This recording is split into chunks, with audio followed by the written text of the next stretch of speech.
And you say, why would you do that in front of the church? I want that to be burned in your soul. Oh, it is. That what you think your spouse owes you, the answer, if you're a believer in Jesus Christ, is nothing. In fact, Ephesians chapter 5, verse 21, I think is the most foundational verse in the whole New Testament about marriage. In fact, I've heard dozens of pastors preach all the verses that come after verse 21 and skip verse 21 altogether. In fact, I think the devil got involved in some of the translation and the separating of paragraphs and put this verse at the butt end of the previous paragraph with a heading and a title over the next verse and all that goes with it. When the truth of the matter is, this is very much a part of wives, submit to your husbands, and husbands, love your wife as Jesus loved the church. And here's the verse, and listen to it. Submit to one another out of reverence for Christ, which is the whole goal, right? The whole goal of a Christian marriage is not for me to get my way or for all of my expectations to be met. No, the whole point is Jesus. We submit to one another in our marriages, look, because we honor and respect and quite frankly, fear Christ.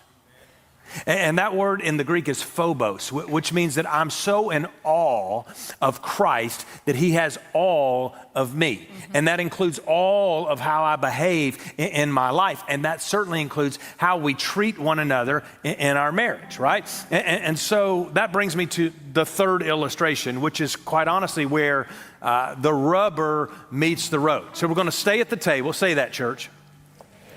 We're going to empty the box. Say that one. And we're going to climb the ladder, okay? Meaning that we've got to take steps in the direction of God in our own walk with Jesus Christ. We've got to grow spiritually. Yeah, and as we're growing spiritually, individually, as we're spending time in the Word and as we're spending time in prayer and really learning how Jesus loved, then that's going to eventually change the way I love, and it's going to spill out into our marriage. And how did Christ love? He gave himself up, right? By laying his life down. Philippians 2 says, by emptying himself of all of his divine privileges, he laid down his demands, his expectations for one desire, to save us. And we're supposed to replicate that in our marriage for our spouse. Now, how on earth can we do that? Well, remember Christ. Christ is the center and he's the focus of our relationship. And this thing is a covenant. Yeah.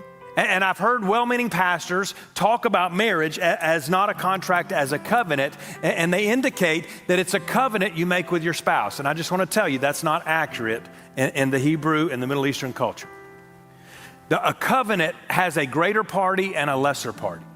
With Abraham, God obviously was the greater party. He would go first, right? And with Abraham, he went first, passed through the animal halves as smoke. And then when Abraham's about to put his foot in the blood and walk through the path of the animals, God said, no, you can't do that. And he went through again, this time as fire. The point is, Abraham could not keep that end of the bargain. And by the way, I've tried for years to get a bride to agree to put two animal halves at the front of the church, and we all walk through those two halves and cut a biblical covenant together. No wife, no bride has taken me up on that ceremony yet. I will do that for you if you want to do that. But here's what I want you to understand. The covenant has a greater party. There's no greater party here. Yeah. The covenant you're making is not actually with your spouse. The covenant you're making is with your heavenly Father. And you are making a covenant with your heavenly Father related to his kid. Yeah. You have now become the primary mechanism of showing his unconditional love to his child, your spouse.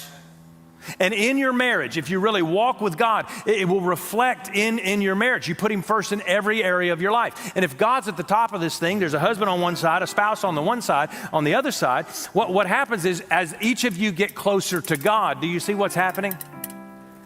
We're getting closer to one another. Is that far enough for you? Grow in your relationship with the Lord. I'm trying. is now we're close to one another, right? And the closer you get to God, the closer you get to one another. Watch this. The further you get away from God, the further you are getting from one another.